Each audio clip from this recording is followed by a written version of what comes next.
زلو كوداي سخون تكون وتر هاجري وتر زعدي وتر هاجري يسبب علي لا لا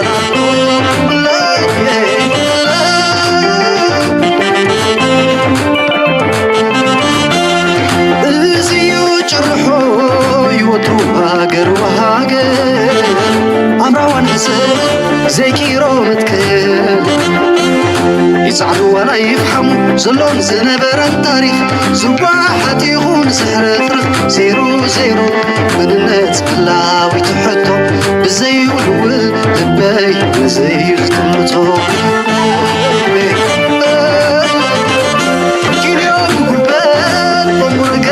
كدل كتسكادلو صنع مخان أبو زلو نزل الحزيز فترو انت يملو زيكلو وترو هاجري وترو زعدي وترو هاجري يزبل أنا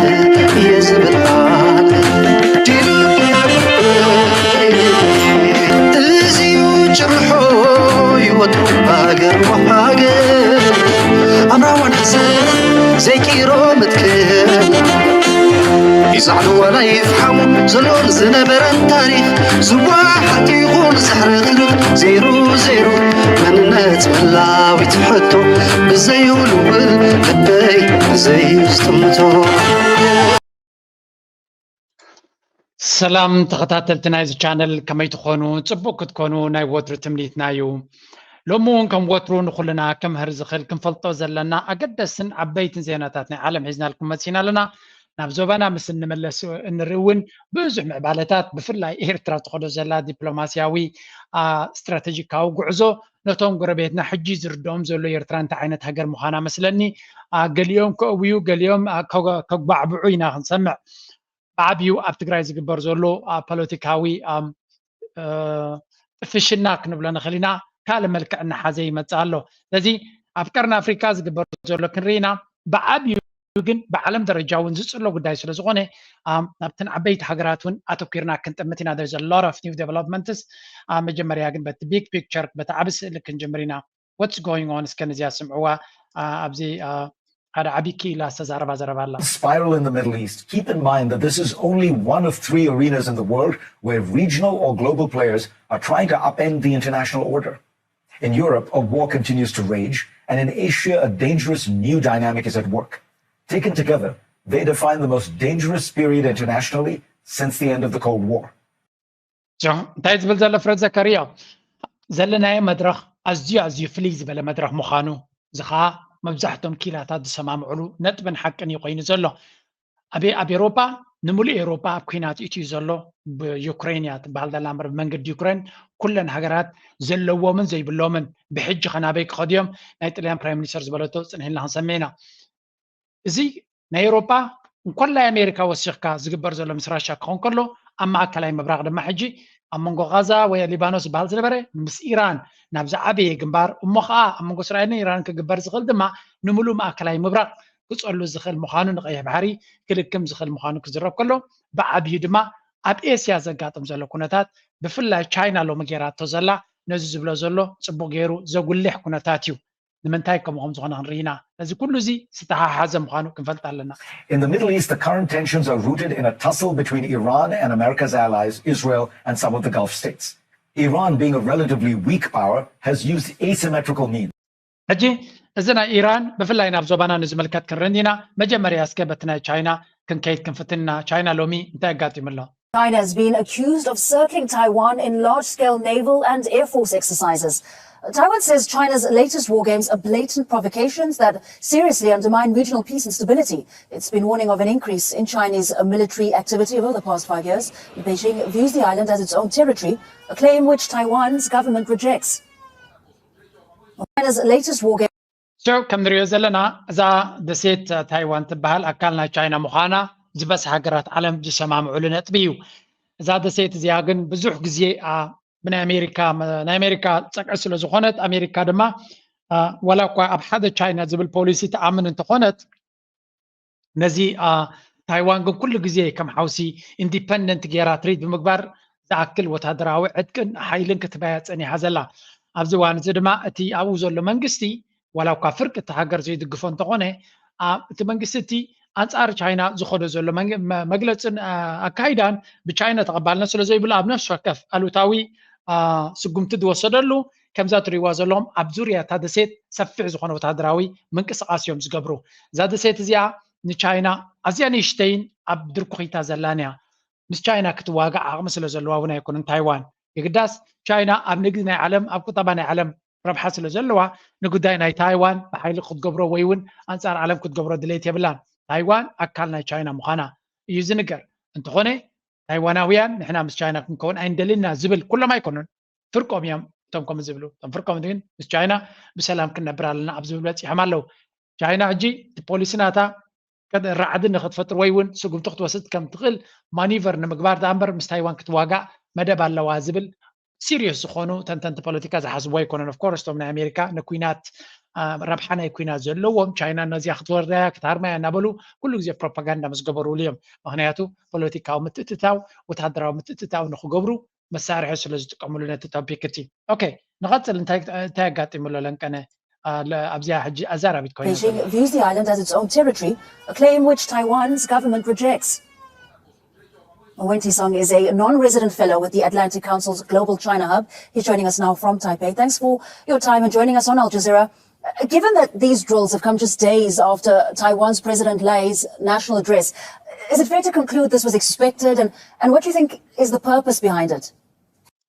So, እዚ ኣጋጣሚ እዚ ተፈቲሩ ዘሎ እቲ መንግስቲ ናይቲ ሃገር ዳርጋ ኣዝዩ ነታ ደሴት እውን ዝመቃቅል ዓይነት ምርጫ ተካይዱ እቲ ሕጂ ዘሎ ድማ ሰፓራቲስት ይብሎ ቻይናውያን ታይዋን ካብ ቻይና ንክትንፀል ዝደሊ ፓርቲ ተዓዊቱ ዘሎ ስለዚ ናቱ ኣካይዳ ድማ በቲ ቻይና ተቐባልነት የብሉን ሕጂ እዚ ሕጂ ተፈቲሩ ዘሎ እንታይ ትሕቶ Yeah, this is very much expected. I mean, even back in May, when Taiwan's President Lai made his inauguration address, China launched a military drill right after, and they called it Joint Sword 2024A. Now, the A tells you that that was going to be round A, and that there will be round B, potentially round C to come. So it's really been almost 5 months in the making in that sense. And indeed, I'm pretty sure that when Jake Sullivan, the American National Security Advisor, went to Beijing in the end of August, he most likely had discussion with Wang Yi, potentially Xi Jinping about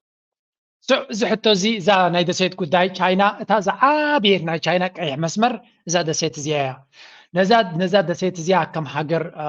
ክቕበላ ዝፍትን ወይ እውን ኣብ ምዛ ደሴት እዚኣ ዝኾነ ይኹን ዲፕሎማሲ ክገብር ዝፍትን ንሓንቲ ቻይና ዝብል ፖሊሲ እቲ ዝዓበየ ቀይሕ መስመር ናቶም ስለ ዝሰግር ምሱ ዝኾነ ይኹን ሽርክነት ክገብሩ ኣይደልዩን እዮም ምስቲ ሃገርቲ ድማ ዝኾነ ይኹን ምቅርራብ ክገብሩ ይደልዩን እዮም እዚ ዝዓበየ ቀይሕ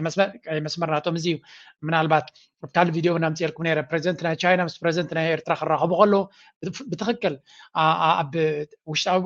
ዋን ቻይና ፖሊሲ ዘለዎ ንፁር መርገፂ ናይ ኤርትራ እሱ ጥራይ ዘይኮነስ ናፃ ዝኾነ ፖሊሲ ናይ ናቱ ናይ ፎሬን ፖሊሲ ናቱ ብዝኾነ ይኹን ሓይሊ ዝድረኽን ዝድፋእን ከም ዘይኮነ ብትኽክል ገሊፁ ነይሩ ምናልባት ኩሉ ሰብ ከምኡ ክመስሎ ይኽእል እዩ ኩለን ሃገራት ናፃ ናተን ፖሊሲ ዘለዎን ወይ ናተን ፖለቲካዊ መርገፂ ዘለዎ ኖ ንኣብነት ኢትዮጵያ ብነፍሶም ተመሓዲሮም ክኸዱ ከም ዘይክእሉ ምናልባት ምዝያ ፖለቲካ ንኸዳ ዘለና ስለትመፅእ ኣብ ዘይናትካ ኢትካ ምእታው ልሙድ ስለዝኾነ ኣብዚያ ስምዕዎ ንሓደ ነገር ያለ ይመስለኛል አሁን ሀገሮች ታዳጊ ሀገሮች እንደኛ አይነቶቹ የውጭ ግንኙነት የፖሊሲ ነፃነት ችግር አለ አይኖራቸውም አይፈቀድላቸው እዚ ሓደ ፖለቲከኛ ናይ ኢትዮጵያ እዩ እንታይ ዝብል ዘሎ መብዛሕተን ሃገራት ዝምዕብላ ዘሎ ሃገራት ንኢትዮጵያ ክብል እዩ መብዛሕተን ካሓክሎ ናይ ወፃኢ ፖሊሲ ናተን ወይ እውን ምስ ካልኦት ሃገራት ዝገብርዎ ሽርክነት ከም ድሌተን ክኸዳዕ ኣይፍቀደለንን እዩ ስለምንታይ ዘይፍቀደለን እንታይ ስለ ዝኾነ ዘይፍቀደለን ምክንያቱ ሓንቲ ነጥብ ስለ ዘላ ስምዕዎ ከፈለከው ሰው ጋር እንድትሄድ አይፈልጉም ከፈለገው ሰው ጋር እንድትወዳጅ አይፈልጉም አሁን እኛ ከኤርትራ ጋር ባለ መታደል የነበረን ልዩነት አጥፋን አሜሪካኖችና ኤርትራ መሃል ያለው ነገር ደግሞ ታውቃለህ ከኤርትራ ጋር ያለን መቀራረብ አልተፈቀደላቸውም የሚል ነገር የሚፈልጉ ይመስላል ይፍለጋ ነገር እንታይ ዝብል ዘሎ ንሕና ምስ ኤርትራ ዝነበረና ዝምድና ኣገዳስነት ነይሩ ዋይን ኢትዮጵያ ውሕስነት ድማ ዝባል ዝነበረ ነጥቢ እዩ ምስ ኤርትራ ዝነበረና ዝምድና ዘጉደልናዮ ከም ድሌትና ክንከይድ ስለ ዘይፍቀደልና ንሕና ምክንያቱ ጽግዕተኛ ናይ ካለ ሃገር ስለ ዝኾንካ ካብ ሃለ ሃገር ስለ ትጽበ ረድኤትን ሓገዝን ካብ ካለ ሃገር ስለ ትጽበ ንሳቶም ብዝበሉኻ ምስ መን ትራኸብ ምስ መን ኣይትራኸብን ንሳቶም ይውስኑልካ ስለዚ እታ ጉዳይ ኤግዛክትሊ እዚኣ እያ ኢትዮጵያ ናፃ ዝኾነ ፎሬን ፖሊሲ ናታ ክህልዋ ኣይክእልን እዩ ኬንያ እውን ከምኡ ካልኦት ሃገራት እውን ከምኡ እየን ብፍላይ እዚአን ከምዚአን ዓይነት ሃገራት ዝነበራ ሎሚ ካብኡ ናብኡ ድሓን ዝኾነ ናፅነት እናረኸባ ይኸዳ ኣለዋ ስለምንታይ ኣሜሪካ ንዓለም ዶሚኔት ጌራቱ ከላ ኣሜሪካ ብዘይቱ ደልዮ ክትከይድ ኣይትኽእልን ኢኻ ሎሚ ግን ንኣሜሪካ ካውንተር ክገብራ ዝኽእል ሓይልታት እዚ ክንሪኦ ፀናሕና ንመለስ ኣብ ታርስና እቲ ፎሬን ፖሊሲ ናይ ሃገራት ብናይ ኣሜሪካ ድሌት ዝዝወር ነይሩ እንተኢልና ሕጂ ግን ከምኡ ይኮነን ብፍላይ እዚ ቻይና ትኸዶ ዘላ መንገዲ So that's why also I think Taiwan is very prepared this time. You hear Taiwan's premier issuing a warning about 3 days beforehand that most likely there'll be a military drill and that Taiwan's people are prepared psychologically and hopefully securely and militarily as well. And would it be in line with perhaps China wanting to display its unhappiness with the premier? For sure. I mean, this is how China usually reacts whenever there's a major policy speech coming out of Taiwanese side. Usually you see China doing a few things. Number one, obviously verbal critique, criticism against Taiwan. Number two, they ብሓፈሻ እንታይ እዩ ዝብል ዘሎ ቻይና ንቡር ተርእዮ እዩ ከምዚ ንክትገብር ወተሃደራዊ ሓይሊ ንኸተርኢ ማኒቨር ንክትገብር እዚ ድማ ነቲ ፖሊሲ ንሱ ዝኽተሎ ዘሎ እቲ መንግስቲ ናይ ታይዋን ምስቲ ቻይና ትደልዮ ከምዘይ ሰማማዕ ዘለዎን ናቱ ዘይዕጋበት ናታ ንክትገልፅ ተርእዮ ከም ልሙድ ተርእዮ ነገር ምዃኑ ዝገልፅ ዘሎ ቻይና ግን ነዚ ክትገብር ከላ ኩሉ ግዜ ሓደ ስቴፕ ንቅድሚት እያ ትኸይድ ዘላ ሓደ ወተሃደራዊ ጭዋዳ ናታ እያ ተርኢ ዘላ ፕራክቲስ ድማ ትገብር ኣላ ኢንኬዝ ንቻይና ክልተ ነጥብታት ጥራይ ዘለዎ ኣብ ኩናት ክእትዋ ዝኽእል ቀዳማይ እዚ ታይዋን ዝበሃል እሺ ንታይዋን ዝኾነ ይኹን መራሒ ናይ ቻይና እዮም ዝብልዎ ኤኒ መራሒ ናይ ቻይና ብዛዕባ ጉዳይ ናይ ታይዋን ንውግእ ክኣቱ ከም ዝኽእል እዩ ዝፍለጥ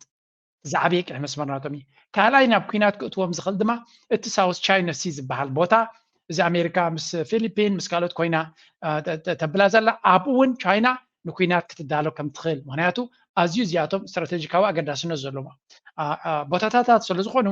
ኣብዚ መፅኡ ሓይሉ ከርኢ ንዝኽእል ሓይሊ ምሱ ንውግእ ክትኣቱ ከም ትኽእል ኣብ ካልእ ነጥብታት ግን ቀይ መስመር ክህልዋ ይኽእል ግን ክሳብ ክንዱ ዓብይ ናብ ኩናት ክወስዳ ዝኽእል ነገር የለን ስለዚ ቻይና ምስ በዓል ራሻ ምስ በዓል ኢራን ወይ ካልኦትን እዚ ናይ ብሪክስ ትደፍኣሉ ዘላ እቲ ዓለምና ኣሜሪካ ትዝውሮ ክሳብ ዝኾነት ብዙሓት ሃገራት ኣንፃር ረብሐን ንጥቕሚ ናይ ኣሜሪካ ክብላ ኣንፃር ቻይና ብምኻድ ሓደገኛ ስጉምቲ ክወስዳ ከም ዝኽእላ እዚ ስለ ዝኾነ መጀመርያ ቅድሚ ንኣሜሪካ ክንኣሉ ኢና ገለ ምባልካ ብዙሓት ሃገራት ኣብ ጎንኻ ክስለፋሉ ዝኽእላ ናይ ኢኮኖሚ ናይ ቁጠባ ብሎክ ክትፈጥር ክትክእል ኣለካ ብሪክስ ዝበሃል ሻንጋይ ኮኦፐሬሽን ዝበሃል ካክ ዝበሃል እዚ ኣፍሪካ ቻይና ኣፍሪካ ኮኦፐሬሽን ዝበሃል ካልኦት ኩላቶም እቲ BRI ዝበሃል ኩሎም እዚኦም ፕላትፎርምስ ቻይና ምስ ዓለም ዘለዋ ካብ ኣሜሪካ ወፃኢ ሃገራት ካብ ኣሜሪካ ወፃኢ ፅቡቅ ዝኾነ ንቁጠበአን ንዲፕሎማሲን ክጠቅም ዝኽእል ኣማራፂ ከም ዘለወን መወዳእታ ዓለም ከም ዘይኮነት ኣሜሪካ ስለዚ ቻይና ድማ ቅድሚ ናብ ኩናትን ወተሃደራዊ ምትፍናን ምኻድካ ንካልኦት ሃገራት ኣብ ጎንኻ ክስለፋሉ ዝኽእላ ምሳኻ ኮይነን ክሰርሓሉ ዝኽእላ ዕድላት ክትፈጥረለን ክትክእል ኣለካ ቻይና ድማ ኣብ ቁጠባ ይኹን ኣብ ዲፕሎማሲ ብዙሕ ፃዕሪ እያ ትሰርሕ ዘላ እዚ ብዙሕ ፃዕሪ ትገብሮ ዘላ ድማ ውፅኢት የምፅእ ኣሎ ኤቭሪ ይር ዓመት ንዓመት ክሓልፍ ከሎ ቻይና መመሊሳ እናሓየለት እያ ትኸይድ ዘላ ቻይና መንግስቲ ክትግምጥል ወይ እውን ናይ ካልኦት ስልጣን ንክትምንጥል ድሌት የብላን ምናልባት መኒ ኣብ ከምኡ ዝያዳ ቢዚ ዝኾነ ኣብዚያ ስምዑ ክመለሳ እያ ከተሓሓዞ ስለ ዝፍትን ዘለኹ እየ The only country in the world that relies on regime change. We are the country that makes a living by overthrowing other governments. ንጹር ክኾነክም ፕሮፌሰር ጀፍሪ ሳክስ ዝብለና ዘሎ ኣሜሪካ እታ እንኳ ሃገር እያ ኣብ ዓለም ሞያ ናይ ስርዓታት ምቕያር ዘለዋ ወይ እውን መንግስታትን ስርዓታትን ኣብ ሃገራት ኣብ ካልኦት ሃገራት እናኸደት እናቐየረት ረብሓታታ ከተሳልጥ ትኽእል ሓንቲ ሃገር ኣብ ዓለም ኣሜሪካ እያ ቻይና የለ ራሽያ የለ ድሕሪኦም ስለዚ ረጂም ቼንጅ ዝገብር ስልጣን ፖለቲካ ናይ ሃገር ክቕይር ዝደሊ ጠምዚዙ መራሒ ክቕይር ዝደሊ ፖለቲካ ናይቲ ሃገር ምሕደራ ናይቲ ሃገር ክቕይር ዝደሊ ዝፍትን ጥራይ ዘይኮነስ ንዓመታት ዝሰርሓሉ መዓት መንግስታት ዝቐየረ እንተሎ ዲሞክራሲያዊ መንግስቲ ይኹን ዘይ ዲሞክራሲያዊ መንግስቲ ይኹን ብዘየገድስ ረብሓ ናይ ኣሜሪካ ዘሳልጥ ክሳብ እንተዘይኮይኑ ንምእላይ سقوم تقوزو زغلو أمريكا مخانا بغمي منجدي بمنجد CIA بمنجد ميديا بمنجد تي فورين ايد وكازي US ايد زبلو كل عين سيستمات نتي أجباب سرعتنا مغيار لذي حنت كابتم سرعتهم نقير منجستن نقير توسينو لازم نبرت حجر إريتريا that's why زي حبريتازي زي فلتات زي عنا لما نمزج قد سنة قد محج كنديك زي تفتيني دحر حجاي كما تسني لك حسيت لها عشنا سلا زلك تراي بحج وين كما تيجي قدايزي ما جمري يكون مودة خاك خونا يكون بستفل عليه ملكة كما لا اسمه حانو كنفلت كنكلالنا معناته أمريكا بيرتراو زلوا بوليسي كسب زي كيرت إذا كنا تازي بستفل عليه ملكة كما تسخن. And that's not a good vocation for us. It almost always ends in disaster, in bloodshed, in continued instability. But that's the job of the CIA. It's half the job of the CIA. The CIA is also an intelligence agency. It collects information and makes analysis, and it gives intelligence findings. And I have no problem with that role at all, although I don't want them to spy on us. But I think that making intelligence findings for the U.S. government is necessary. But being a private army or a hidden force that overthrows governments, that stokes unrest, that puts people in power, that runs covert operations. سنتايز بزلو CIA تزعبي سرحناتو أب كمزي منجستاتنا هكالوت هجرات مغيار بينو بسلا مربب ترى يكون سكالوت تفل عليهم محاورات ناي منجسنا أمريكا بحال كوردينيتد كوينهم زقبرويو CIA سلا مرببونيو سلازي أمريكا نربحنا أمريكا سلا كجبرت أجمع بالليل تمليسون أمريكا ينكسل دي فكروا كنا سوق كجبرو خلقنا حزن ناي كالوت هجرات منجستات كغير كله أبستفل عليه دماؤنا تشجرن أبنات يوكرين وليدات وزلا وتسيت نايتي CIA زقبرو أب كتشنا عشرة أربعة نتي بحزب تمريز نبرة مراحي بملاي زجبروا أكيدا مخانو لو مزا يوكرين رياضة لنا أبقالو تجرا دما سرعات نقيرو فحم زبلهم كندي عنوات كم زوارده تاريخنا أمريكا صبوا جرو دوكمنت تكون زول أبقال كنجاري أمريكا خطفلتو سلدي تدلي ويون حزبيك فلتو سلدي دلي كتعبت تفتنت ميديا دما بزحي زاربلوني سلزي أمريكا حنت كابتن أبتوش أو متتاوتنا هجرات بزح قالوا تاو سمبرات تقبر زي الهجرة نماذج حجي بزوج دايزي بريزنت سياسة بالون اسمع كل خا نايزوانا كنا بزح حجي رياض لنا سلمتاي على صومال نحمي سلمتاي على إثيوبيا نسكف سلمتاي على السودان نسكف سلمتاي على كالوت كبابيتات قيح بحري وشمت عدن كيلو سيرنا ونا بيمن أو كالوت زلوا كبابيتات سلمتاي قدسنا دهنا لما حد يدوز السلالة سلمونا أبزي تجارة شعورة بحتات زي دعتو مجابريات مسيبو ما تيم كون كلهم دقص النجار من أكون المعنا ببعض ساعات تزولكو personal يقول عيد لنا بزح بزرب اللوز كل نجار يلو خونجن نزيا هجر زيا أبكلي نتاتهم سلوان مجابريان نتنكت أتو سلز توسنة حدش كايكونا بين واشنطن تمام تان هرينا إيرترا ناس حتكوني باللان مس إثيوبيا لحقاق تنبر كتير للوا نحن ربحتاتكم وصل زجدت كبهالم كلن دحرو كل عمتات غفلنا خفيلنا أبزمس بس حنا حجون بتمساس عليه عالم كنا تغيروا خون خير الكينات أختيم خون خير جن تي حموم عمره ناي مجباتنا عملالن نص للغناء أبوش تزعس عمتات ترى نجار عن خابو أو صحة خير كأن يكون سو انتهينا نرزلنا تي كونتات اب إيرترا بحج وانت قمتي له بخال من قدي استفل عليه مغنياتات غيرو رجيم مغيار منقسن مغيار كما تصي خلد ايكل نزبل مرداتنا صبو كلونا خلالو كل زاب قال نريز نبرنا وخال ملكعي نبي إيرتراون مزيز نبر مخانو كنجنزاب كم زلنا نملسات تاني مجمريا فيديو Series of militias allied with it. Hezbollah, the Houthis, Hamas, and groups in Iraq and Syria it has supported and supplied for years. Even before Hamas's attack last October 7th, these groups had kept up a steady stream of small-bore attacks on Israel and on occasion the Gulf monarchies. The effect of this pressure has been real, keeping Israel and the Gulf Arabs on guard and the region on edge. Since October 7th, tensions have made normal commerce much harder. About 70% of vessel traffic has been diverted from the Red Sea region as of June. Many airlines have stopped flying to Israel. شو انتهينا نرزلنا زي زوبانا من البات ميديا كم تزدلق ولا حتى سلو زي بوزلون بر بقط أبا يقوم بخالد سلوا بتعمي ألوتاوي شجريا قاتي موزلو زغانتايو እስራኤል ኢራን ብዝተፈላለየ عليه access of resistance ወይ ከዓ ንዓ ነቲ ኩነታት ኣንጻራ ዘሎ ሓይሊ ንምብዳሕ ትጥቀመሉ ብመንገዲ ሑቲ ድዩ ሕዝበላ ድዩ ብመንገዲ ሓማስ ድዩ ወይ ካልኦት ዕጡቓት ጉጅለታት ኣብ ሱርያ ኣብ ኢራቅ ዘለዉ እዚኣቶም ቀለልቲ ሓይልታት ከም ዘይኮኑን ብፍላይ ድማ ሑቲ ፈጢርዎ ዘሎ ዝርገት ኣብ ቁጠባ ከባቢ 70% ንግዲ ናይ ዓለምና መንገዲ ንክቕይርን ብዙሕ ክሳራታት ምስኡ ዝተሓሓዝ ከም ዝህሉን ገይሩሎ ወላ እውን እተን ሃገራት ዓረብ ካብኡ ዝዓቢ ብዙሕ ፀገማት ኣጋጢምዎን ኣሎ እዚ ኸ እንታይ እዩ ውሒጦሞ ስለ ዝኸዱ ዘለዉ ኣንጻር እስራኤል ክትዛረብ ስለ ዘይትኽእል ኣሜሪካ ስቕ ክብሉ ብዝተፈላለየ መንገዲ ኣፎም ክዓብሱ ትገብሮም ስለ ዘላ እምበር መዓት ረብሓታት እዩ ዝጎድል ዘሎ እዚ እስራኤል ኣብቲ ቦታ ጌራቶ ዘላ ኦፍኮርስ ሕጂ እዚ እንታይ ዝብል ዘሎ እቲ ጠንቂ ኢራንን ሓማስን ወይ ከዓ ሑትን ምዃኑ እቲ ጠንቂ እስራኤል ምዃኑ ክገልጽ ኣይደልን እዩ ኩሉ ግዜ ከምኡ እዩ ጠንቂ ናይቲ ዘይምርግጋዕ እስራኤል ትኽተሎ ዘላ ፖሊሲ እዩ እዚ ሕጂ ተበላሽዩ ዘሎ ኩነታት ድማ እስራኤል ዘበገሰቶ ነጥቢ እዩ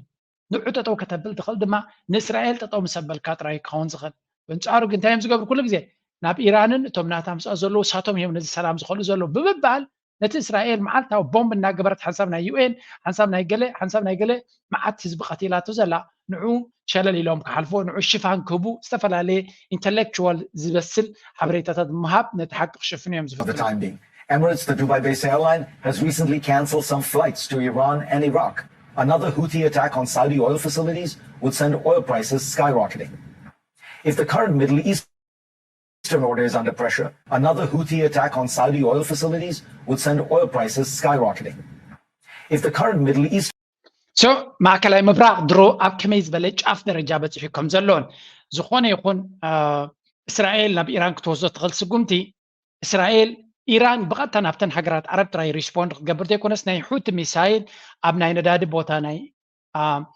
ኢማራት ድዩ ናይ ስዑድያ ድዩ ናይ ቀጠር ተሃሪሙ ቁጠባ ናይ ዓለምና ንላዕሉ ኤክስፕሎት ክገብር እዩ ምክንያቱ ሕፅረት ናይ ነዳዲ ኩሉ ግዜ ቀጥታ ዝቕባበ ስለ ዝፈጥር ኣብቲ ቁጠባ ምንሃር ናይ ዋጋታት ስለ ዝፈጥር ስለዚ ድሮ ኣብ ጫፍ ዘሎ ቁጠባ ናይ ዓለም ብቐሊሉ ንክዝረግ ከም ዝኽእልን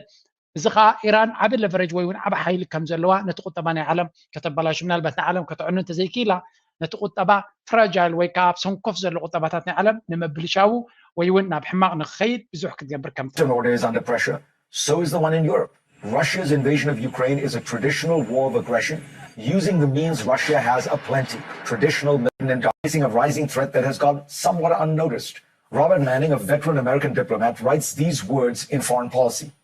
I have worked on the Korean nuclear... So, በኤስያ እንተኸይድካ ኮሪያን ዎር ኣብ ኤሮጳ እትመፅኻ ብፍላይቲ ኣብ ዩክሬን ዝግበር ዘሎ ኩናት ነብሱ ዝኸኣለ ዓብዪ ፀገም ይፈጢሩ ዘሎ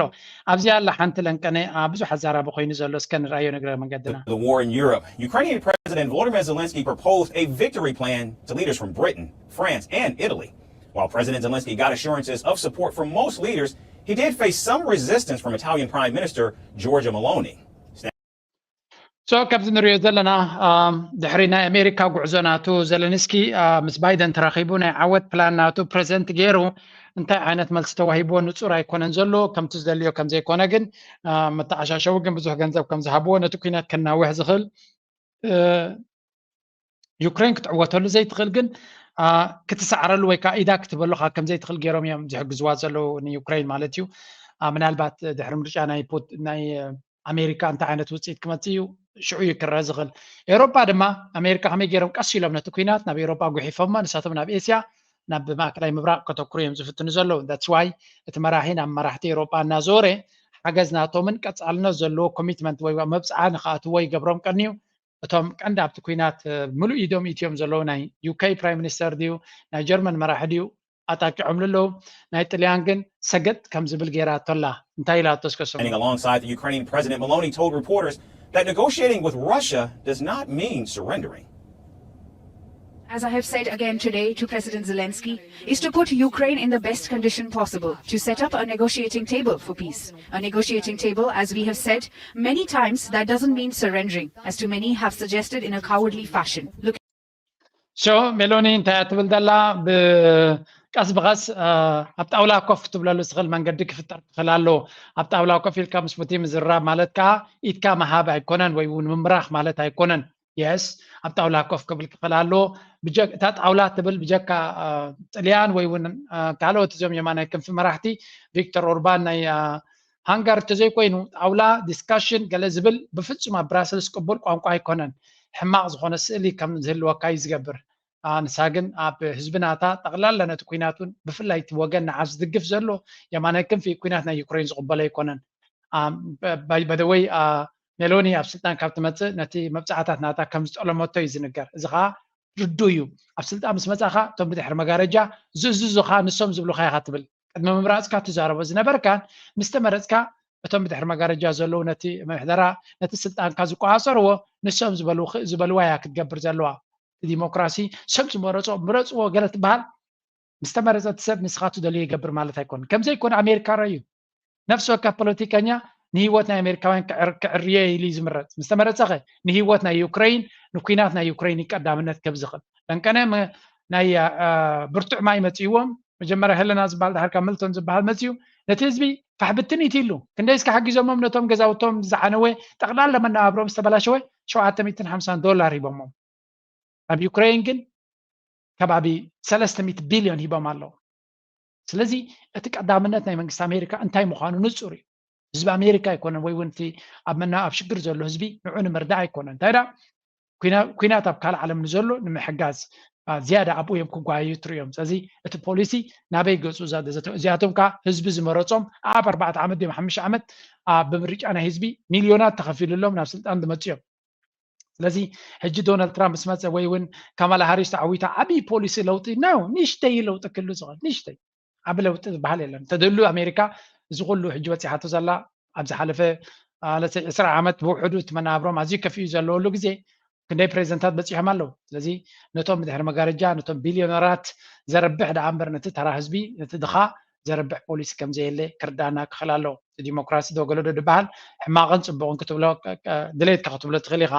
ኣብ ኩንነት መፂና ክንሪኦ ከለና ግን ብዙሕ ሓጓፋት ከም ዘለዎ ክትፈልጥ ኣለካ Looking to a future of peace and prosperity, looking to European future also means looking to reconstruction. So I am happy to take this opportunity to announce the date of the next Ukraine Recovery Conference, which will be in Rome on 10th and 11th of July 2025. It is an event that we hold dear and on which we have been working for a long time.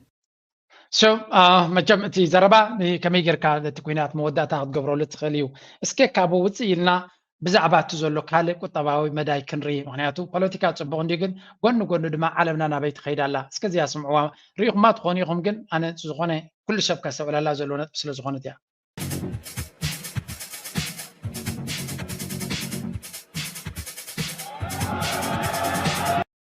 ትሪእዋ ዘለኹም ኢሎን ማስክ እዩ ቴስላ ትበሃል ካምፓኒ ናታ ባዕለን ዝኸዳ ታክሲታት ሮቦ ታክሲ ኣተኣታትዩሎ እዛ መኪና ኣውቲስታ የብላን ገለ የብላን ምዕባለ ናታ ግን ካብ ካልኦት ዘለዋ መኻይን ናይዞም ሚልዮነራት ፈራሪ ደወላ ላምቦርጊኒ ይመስል እቲ ዊንጊ እቲ ናታ መኽፈቲ ኦኬ መፅኡ ክስቀል እዩ እንታይ ክኸውን ይሽዑ ንረአዮ ሸም በዓል ዕፆት ማዕፆ ኣብታ ናይ ተሳፈርቲ ኮፍ ኢሉ ኣለሱ መፅያ እታ ቦታ እታ መኪና ሒዛቶ ትዘውር ኣላ ኣውቲስታ ባዕላ እያ ንሱ ምሳ ይኸይድ ኣሎ ጥዑይ መኪና ስለ ዘለዎ ድማ ባዕሎም ማነጅ ገብርዎ ኣለዉ ስለዚ ኣብቲ ሸው ዝነበረሉ ድማ ብዙሓት ሰባት ኣምፅኡ ነይሩ ብዙሓት መኻይን ይዞራ ነይረን ኣቦ እስከ እንታይ ኢሉ ነይሩ መኪና እናዘወርኩም ትነብሩ ዘለኹም ሰባት ፕሊስ እዚ ሓበሬታ ዝፅቡቅ ጌርኩም ኣስተውዕሉሉ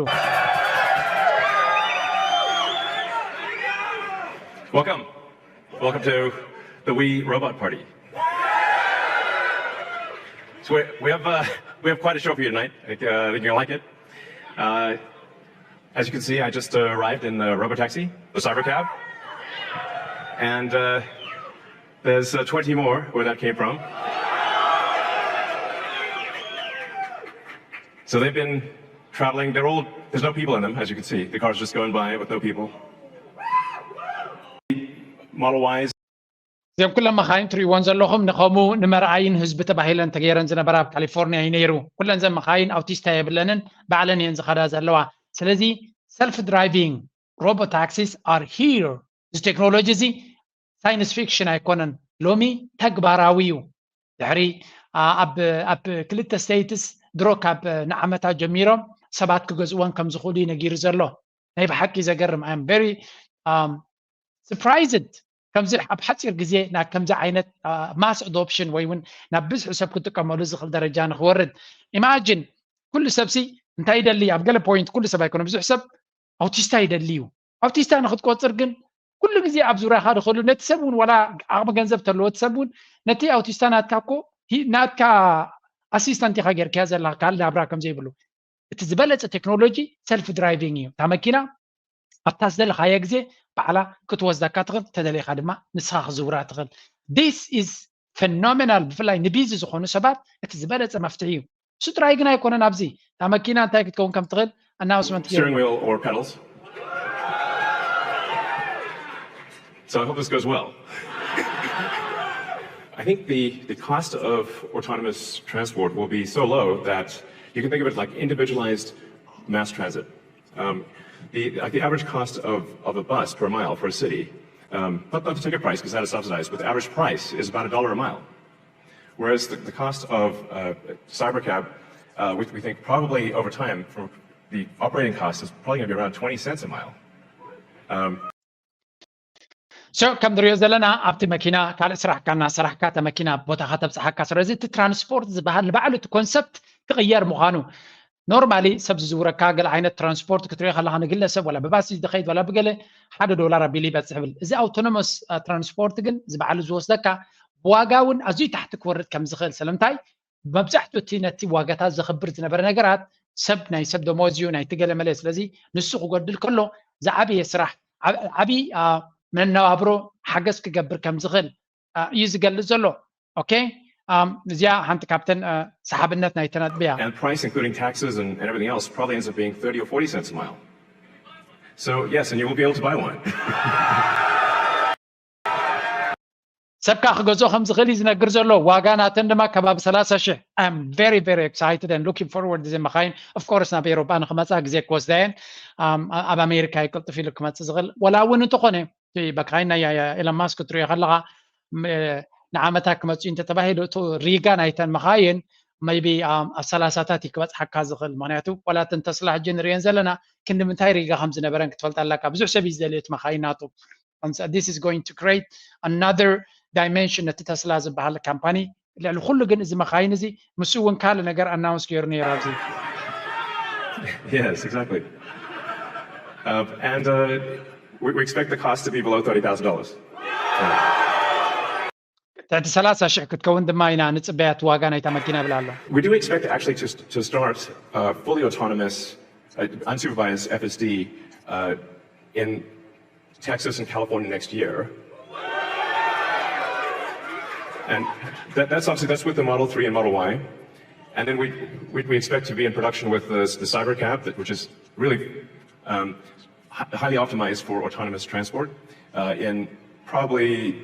well, I tend to be a little optimistic with time frames, but in 2026. So, yeah, before 2027, let me put it. سنتاي بلالو اتي مخاين نزي تكنولوجي بعلك وزدكا زخل درو اب 15 اب تكساسن كاليفورنيا كتقملو خمس قانون بحفشا ግን ولا تنتاكسيታት بحلا زلوا قدمي 17 بامريكا كزرغحا كم زخنا بفلاي دونالد ترامب تتعويتو ابتي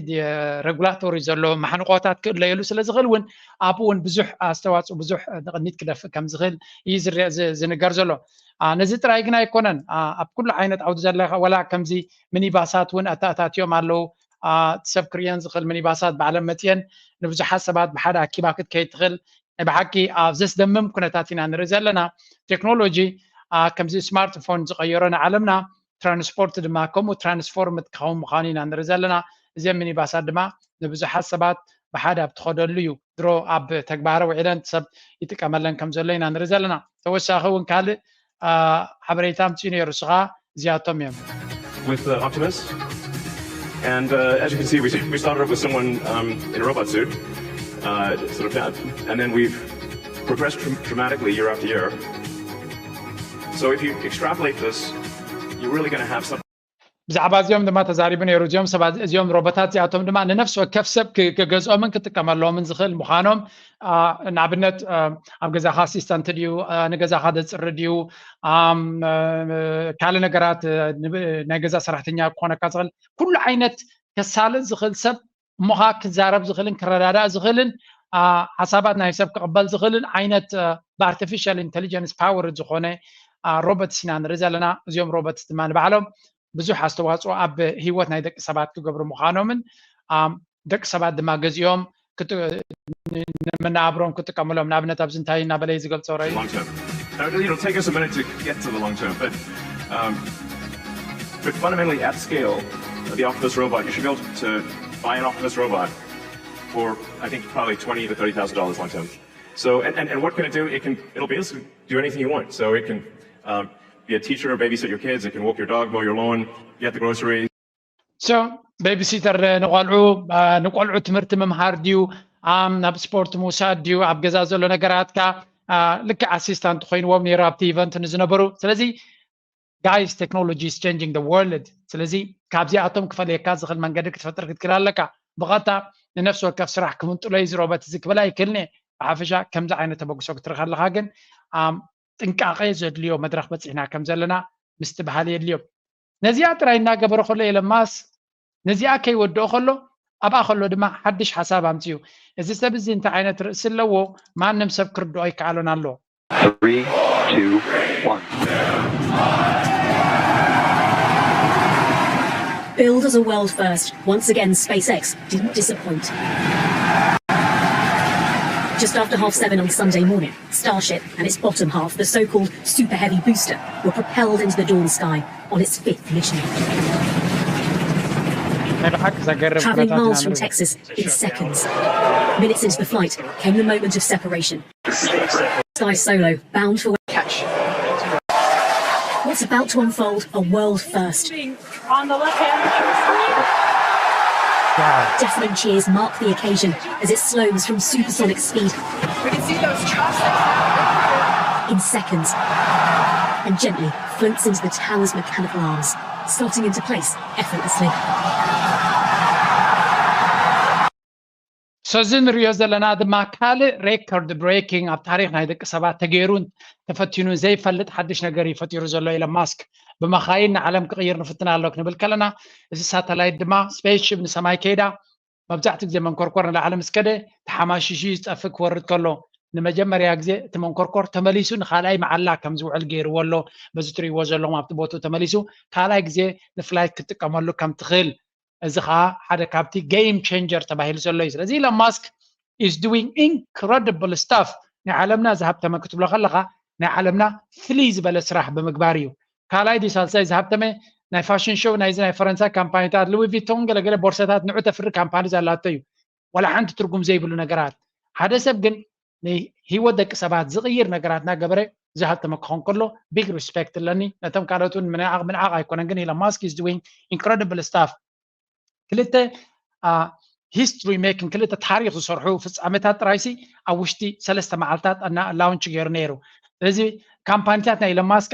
headline back advertisement አይደለም ነው በፍሉይነት ናቶም በት ክሬቲቪቲ ናቶም እዚ ሰብ እዚ ድማ ዶናልድ ትራምፕ ክመጽ ይደልሎ ስለዚህ ዶናልድ ትራምፕ ኢሎን ማስክ ክመጽ ይደልሎ እንተልና there is something he knows that we don't know maybe ዶናልድ ትራምፕ ለቱ ድግፈነርካ ምናልባት ዳብል ቼክ ንክትገብር ከማን ይሕግዘካ ምክንያቱ አፖለቲካና by the way ንግረ መንገደይ ኢሎን ማስክ ኒ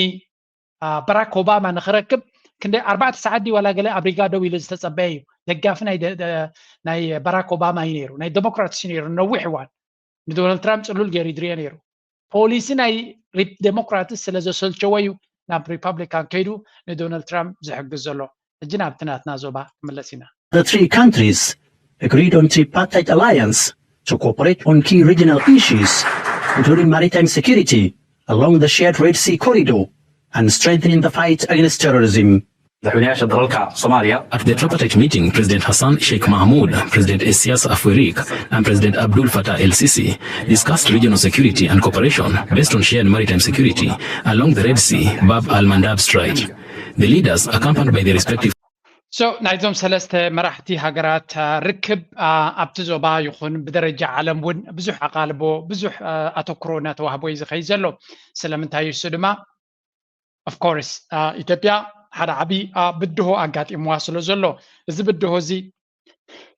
ብኩሉ መንገዲ ክንሪኦ ክንፍትን ኢና መጀመርያ ግብፂ ኣብዚ ቦታ እዚ ሓደ ንጹር ዝኾነ መርገፂ ክህልዋ ወይ እውን ንጹር ዝኾነ ሓበሬታ ክትብ ጀሚራ ኣላ እዚኣ ቪድዮ እስከ ስምዑዋ Egypt places water at the top of its priorities, where the Nile River was specifically considered, an issue related to the life and survival of the Egyptian people, as it is the main source of water in our country. Over 98%. Therefore, preserving this vital resource, it is a matter of existence that requires persistent political commitment. So, እቲ ዘረባ ንጹር ዝኾነ እዩ ግብፂ ናይቲ ቅድመ ቀዳምነታት ናይ ስትራቴጂናት ኣሎ ቁጽሪ 1 ኣብ ላዕሊ ዘሎ ጉዳይ ናይ ኒል እዩ ጉዳይ ናይ ኒል ማለት ቁጽሪ 1 ካልእ ቀዳምነት የብልናን ዝብል ዘሎ ፕሬዝደንት ናይ ግብፂ እዚ ኸኣ ንጹር ዝኾነ መርገፂ እዩ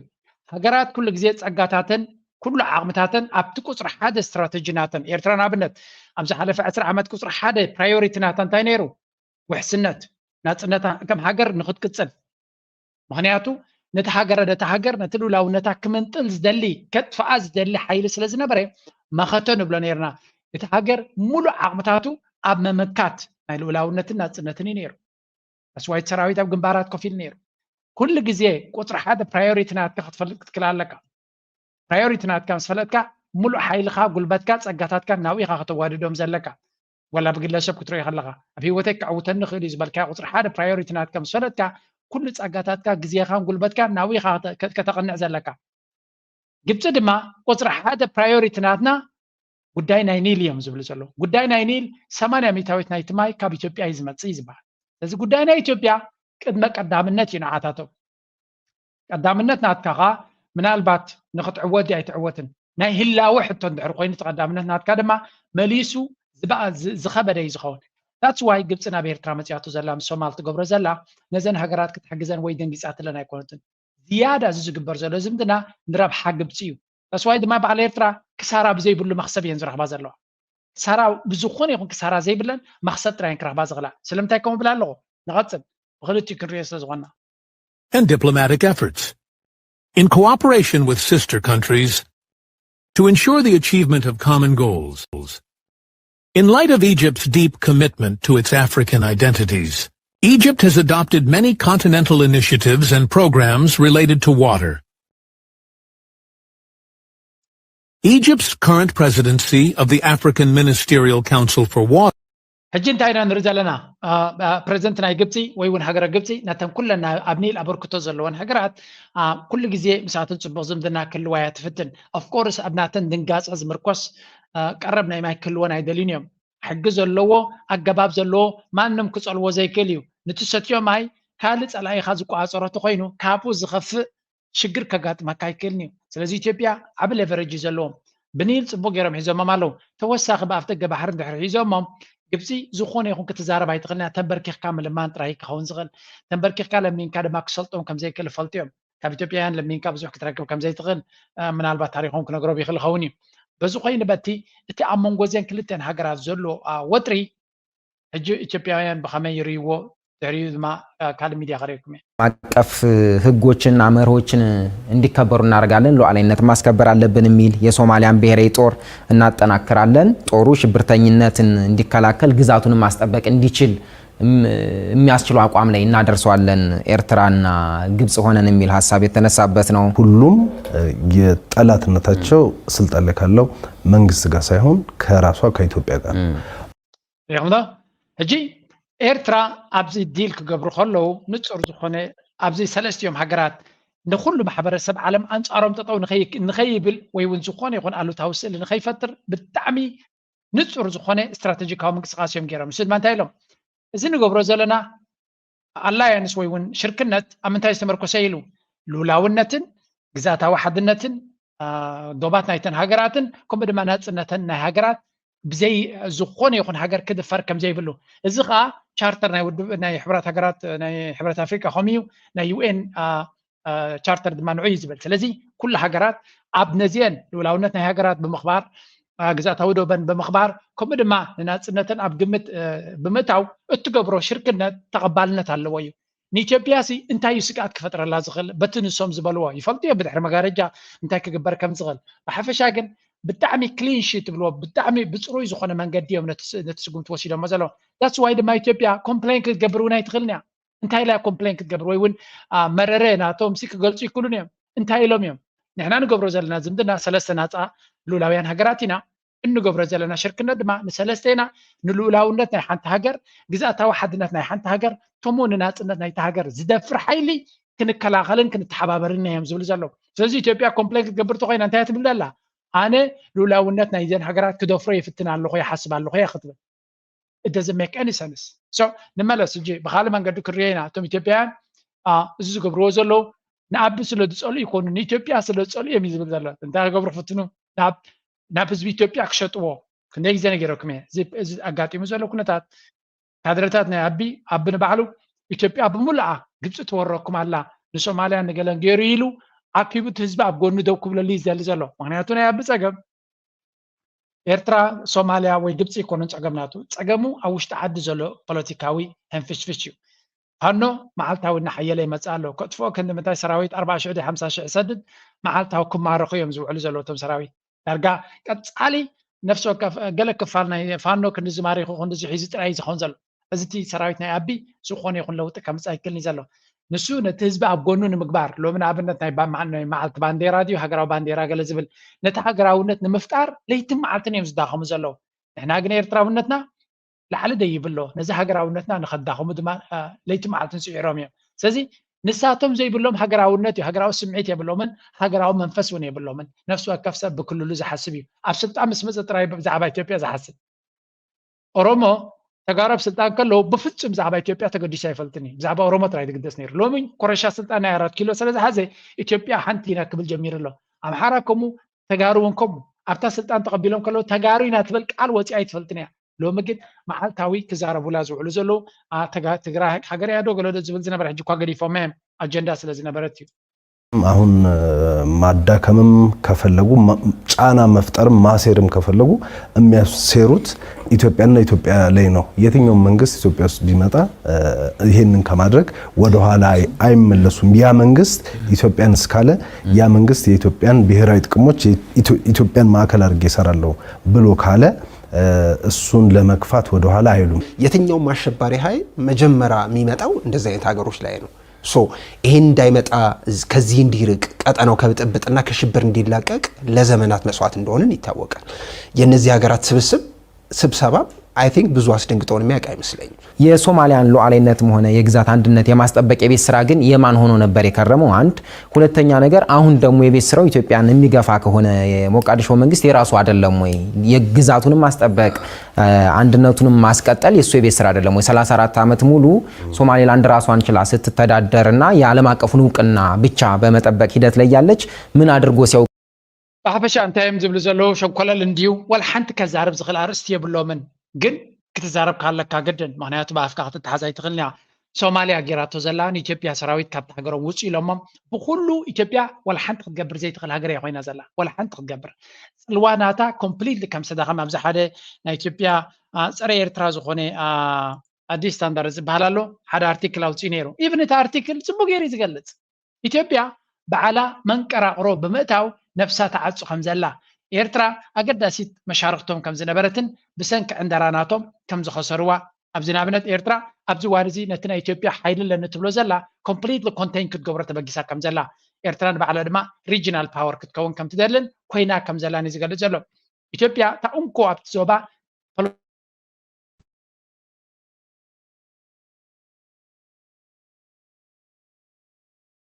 ኤርትራ ኣብቲ ዞባቲ ኣገዳሲ ቦታ ከም ዘለዋ ምስ ኢትዮጵያ ምስ ኣቢ ዝገብርዎ ዝነበሩ ኩነታት ድማ ወላ እውን ዕላማ ናቱ እንታይ እዮም ዝብሉ ዘሎ ምስ ኣቢ ዝገብርዎ ሰላም ንህወሓት ካብ ፖለቲካዊ ፀወታ ንምእላዮም ገይሮሞ ነይሮም እምበር ምስ ኢትዮጵያ ነዊሕ ዝቐፀለ ዝምድና ክገብሩ ስለ ዘለዩ ነው ፖሊስ ኤርትራ ፅቡቅ ዝኾነ ዝምድና ምስ ኢትዮጵያ ክትገብርን ወሲና ነይራ ዝገበርዎ ዓንዳራ ኣካይዳ ባዕሎም እዮም ኦፍኮርስ እቲ ምሕሳው ስለ ዘሎ እቲ ጉዳይ ናይቲ ፖለቲካ ስለ ዝኾነ ስለዚ ኤርትራ ነቲ ናይ ኢትዮጵያ ቦታ completely كتعاليه كم تفتندلان إثيوبيا زخونة يكون تقطع بلا إيرترا تجبر كم زي تغلن نتجيم كيرو مهم زلو اسكاب زي خان نملس is the security cooperation between Egypt, Somalia and Eritrea in terms of reshaping the regional alliances and what are the potential implications for Ethiopia?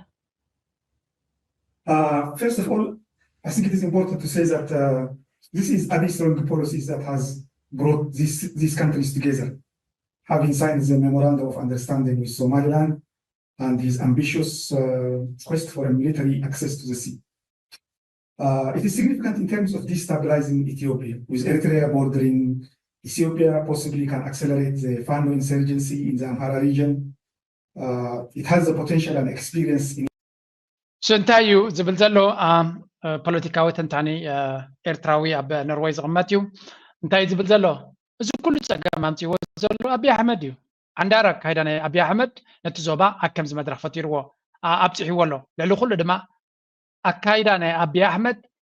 عندنا ماني ده هسزلو إثيوبيا إذا هسزلو إثيوبيا يا أب كوينات حتحد زلا أب عقرقرن حون زلا سلازي اتزلو وحوي مليسو نخبرتع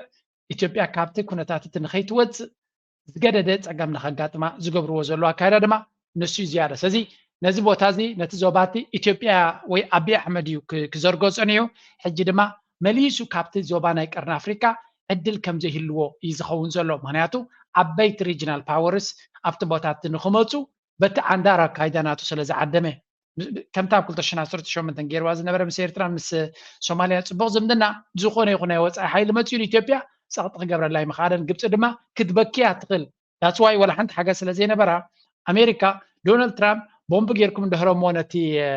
دي غاز بلوم هذا مرجع سلا زي نبره ابزو وان زغن بكل منقدي بزح مرجعات الله دونالد ترامب بسلطان تمسيو دما ኤርትራ ብዙሕ ዕድል ግብፂ ብዙሕ ኣድቫንቴጅስ ክትረክብ እያ ብኡ መንፅር ድማ ኤርትራ ፖለቲካዊ ሎቢ ንክትገብር ነቲ ዘለዋ ገዳታት ንክትዓሊ ዓብ ዕድል ክህልዋ ይመለስ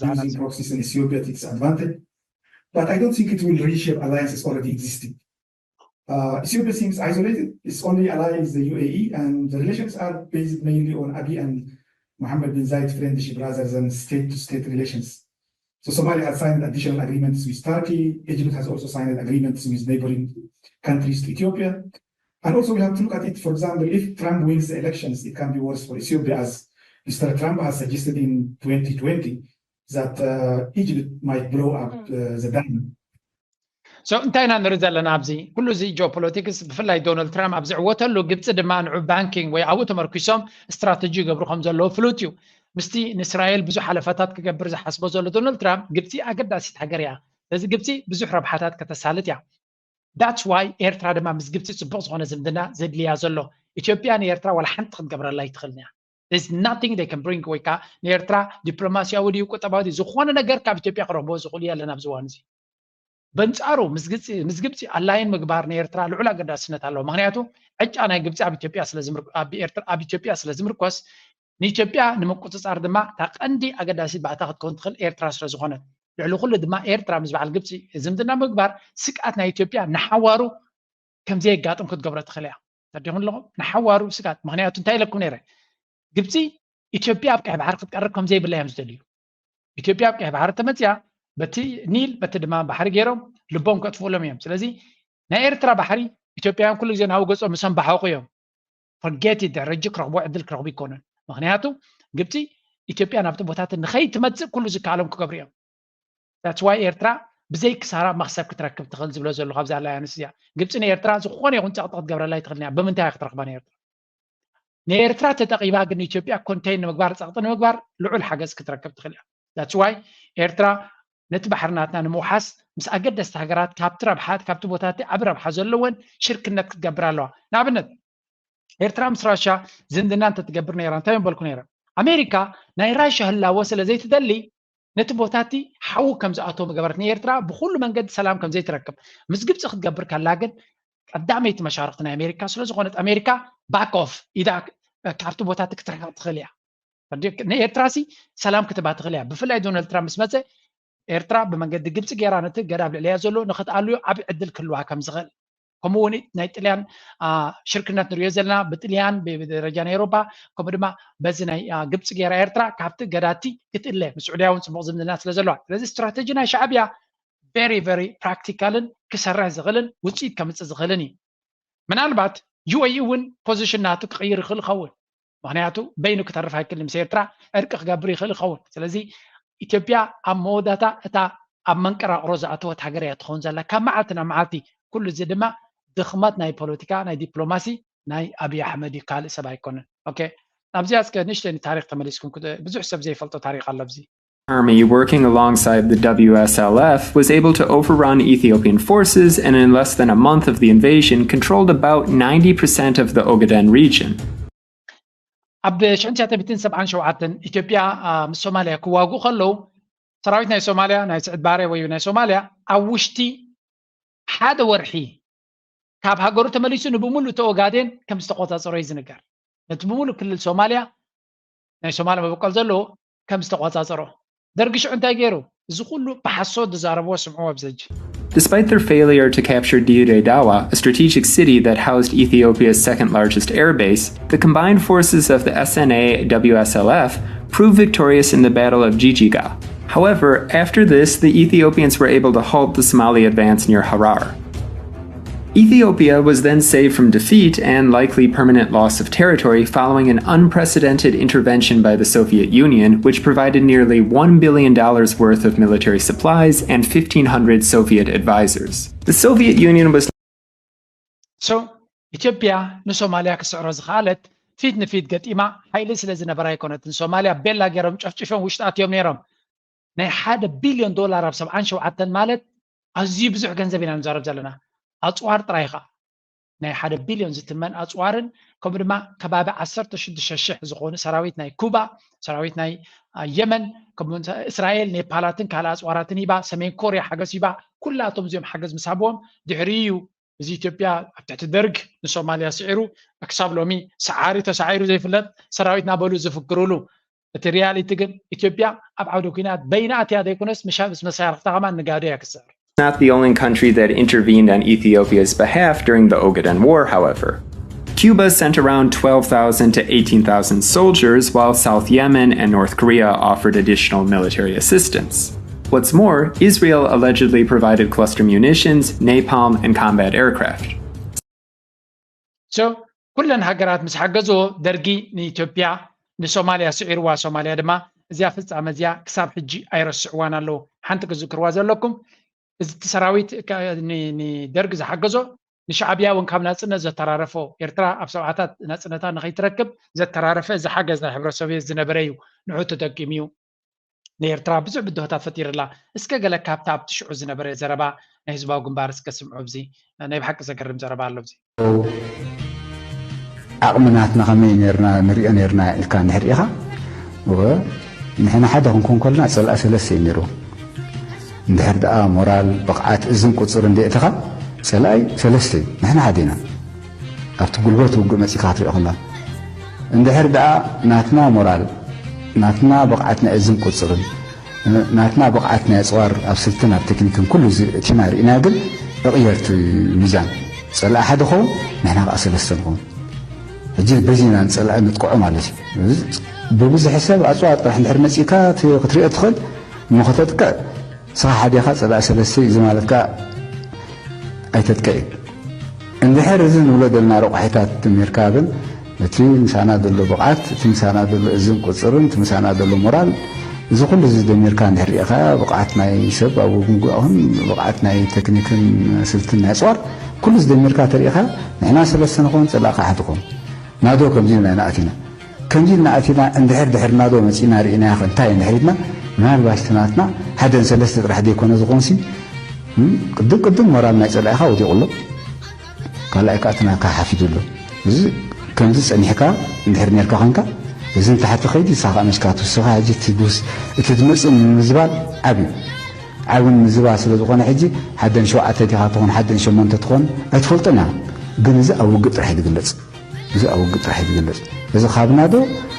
ማዕረቲ ናይ ኣፅዋር ንብሎ ዘለና ወይ ከዓ እቲ ንዛረበሉ ዘለና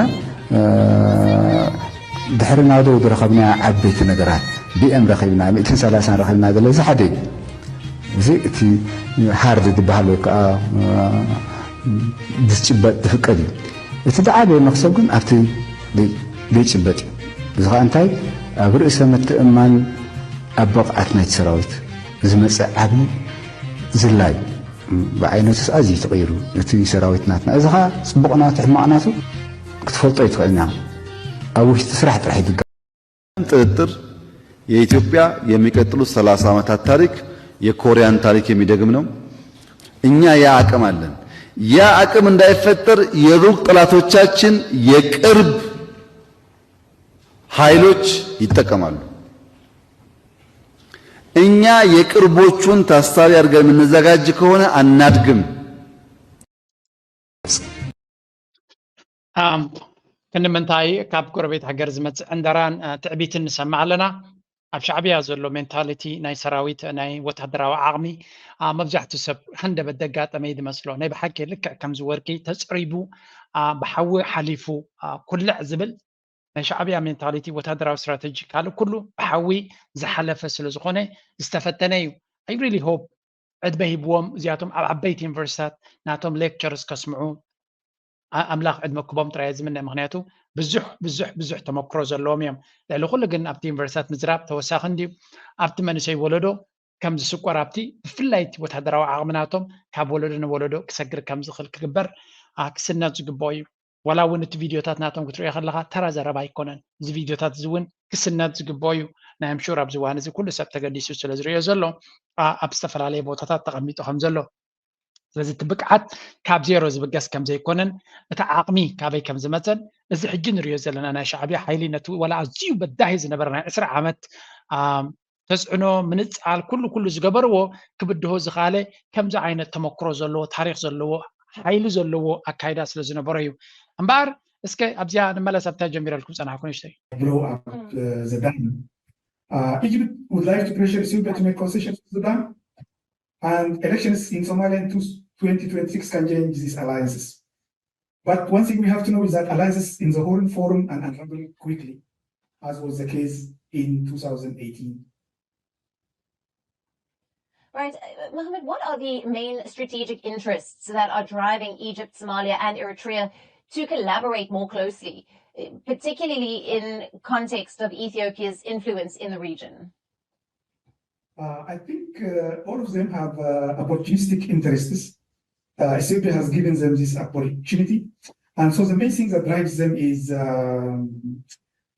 enmity towards Ethiopia. Egypt has always been at loggerheads regarding the Nile, which it regards as a lifeline for its survival. And for Somalia, it is a memorandum of understanding with Somaliland that has brought it into this new alliance. It has also not ruled out that if Ethiopia withdraws this deal with Somaliland, it can still also contribute to peacekeeping forces. So Somalia has left the door open. Eritrea's president himself is known to be always holding grudges and very revengeful. He thinks that Abiy has betrayed him by signing the Pretoria Agreement. So all the countries do not want to see Ethiopia also as a naval power in the region. So እንታይ ትሕቶ ንሰለስቲን ሃገራት እንታይ እዩ ዘራኽቦም ዘሎ እንታይ እቲ ስትራቴጂ ናይ ሰለስቲን ሃገራት ንዝብል ድማ ነናቶም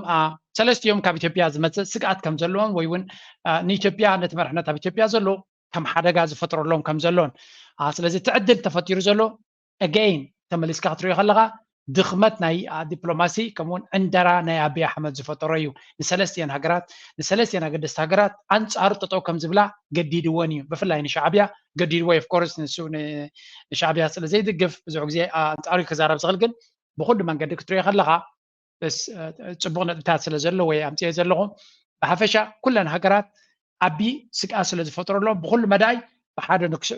ኣብ መወዳእታ ኣላያንስ ማለት ድማ ብቁጠባዊ ረብሓ ንክትገብር ብሓደ ክትከውን ከለካ ኣሎ ካልእ ድማ ንሰለስቲኻ ስግኣት ዝፈጥር ሓደጋ እንተሎ ነዚ ሓደጋ እዚ ንምውጋድ ድማ ሰለስቲኻ ሽርክነት ክትገብር ትኽእል ሓጋጊዝካ ነቲ ሓደጋ ንምላይ ስለዚ ኢትዮጵያ ኣብ ትሕቲ መርሕነት ናይ ዓቢ ሓደጋ ስለ ዝኾነት ነዚያን ሃገራት ብዝተፈላለየ መልክዕ ነቲ ሓደጋ ንምላይ ሽርክነት ገይረን ኣለዋ እዚ ካልእ እዩ ሕጂ ንመለስ ናብቲ ናይ ኢትዮጵያ ጉዳይ መንደርደሪያ የምትወስደው ወይስ ግብፅ ነው እሺ መንደርደሪያው እኛ ነን አይደል ከነዳጅ ውጭ ነው እየሄደ ያለው ኦልሞስት በቃ ሁሉም ነገር አልቆ ይሄ ከነዳጅ ጨርሶ አንድ መኪና ተገፍቶ ምን ብሎ ተገፍቶ በጣም አደገኛ መኪና ማለት ነው እሱ ዳገት ገጥሞት እየተገፋ ቁልቁለቱን ወር أمونغو تجارو زلو إليت ناي تجراي وريدو زلو حنفشفش كلا رستيو مجمري أكن كرت أرستات الله أبزس كسن اسمعي اندهريو كانت هازوهم في التنينة تجراي وستيم يالو يا بوجي من دون بوجي ميكينو ማህበራዊ ሚዲያዎች የሚለቆቹ ሰሞኑን እነዚህ አይነት ፎቶዎች በጣም ታዳጊዎች እንደዚህ መሳሪያ ይዘው ደሞ ከመሳሪያው ስር ደሞ እንደዚህ ከፎቶቸው ስር ደሞ በጣም አስገራሚ ጽሁፎች የተጻፉበት ፎቶዎች በተደጋጋሚ እየተለቀቁ እየተቀባበሉት ይገኛሉ። ምንድነው የሚለው ትርጉሙ ራሱ አላማውስ ምንድነው ይሄ ነገር የታሰበበት ሁኔታ የሚለውን እሷን እያንዳንዷን ጽሁፍ ይሄንን እንግዲህ ያደረጉ ያሉት እነ ምግበናቸው ቀጣይ ወዴት ለመሄድ እንደፈለጉ የሚያመላክት ነው። ታስታውስ እንደሆነ ከጦርነቱ በፊት ወደ ጦርነት እንደሚገቡ ትርኢት ያሳዩ ነበር። ይሄ የረሷቸውን አቧራ የጠጡ እንበር ተጋዳ ላይ ምናምን ዘፈኖችን ቀስቃሾችን So زي حجن رياض الناس اللي تاتن فيديوهاتن استفلا عليه مواعوع زقبروا زلو لك كم تقد اسرع كوينات كجمر خلو زتقاملو زنبر تاكتيك يزبل زلو سلازي حجون حدش كوينات كجمر كم زخل ملكتات في لاي مقبي مسبع لابستم دبرتين قالن سلازلو حجون حدش كوينات يدالو كم زلو يدي زارب زلو سبزي كل ملكتات رياض لنا كمتي قداماي كوينات ناي تقراي تخايدو زنبره نعوز زمساسل مدرخينا نرزلنا يزبل زلو ያሰሙ ነበር። አሁንም ተመሳሳይ ነገር ነው በየቀኑ መርዝ እየተረጨ ያለው።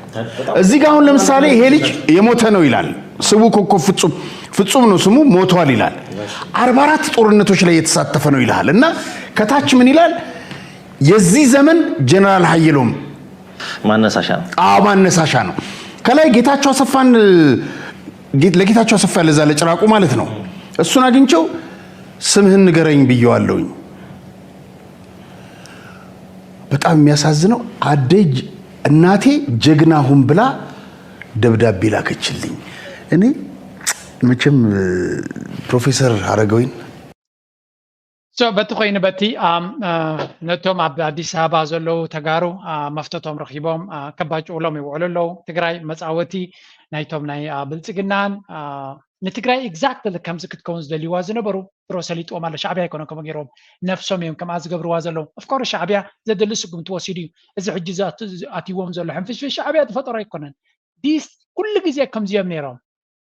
ዓቕሚ ገንዘብን ዓቕሚ ፕሮፓጋንዳ ሚድያን ስለ ዝነበሮም ግን ዓባቢጦሞ ይኸዱ ነይሮም ኩሉ እዚ ሕጂ ንሪኦ ዘለና ለንቀነ ዝማዕበለ ኣይኮነን ናይ ነዊሕ ታሪክ ዘለዎም እዮም ስርቂ ሸፈጥ ምትላል ምትንኳል ኣብ ናይ ሕድሕዶም ንነዊሕ ነይርዎም ካብ አዲስ አበባ ንመቐለ ከም ዝኸዱ ዝገበሮም እዚ ጉዳያት እዚ እዩ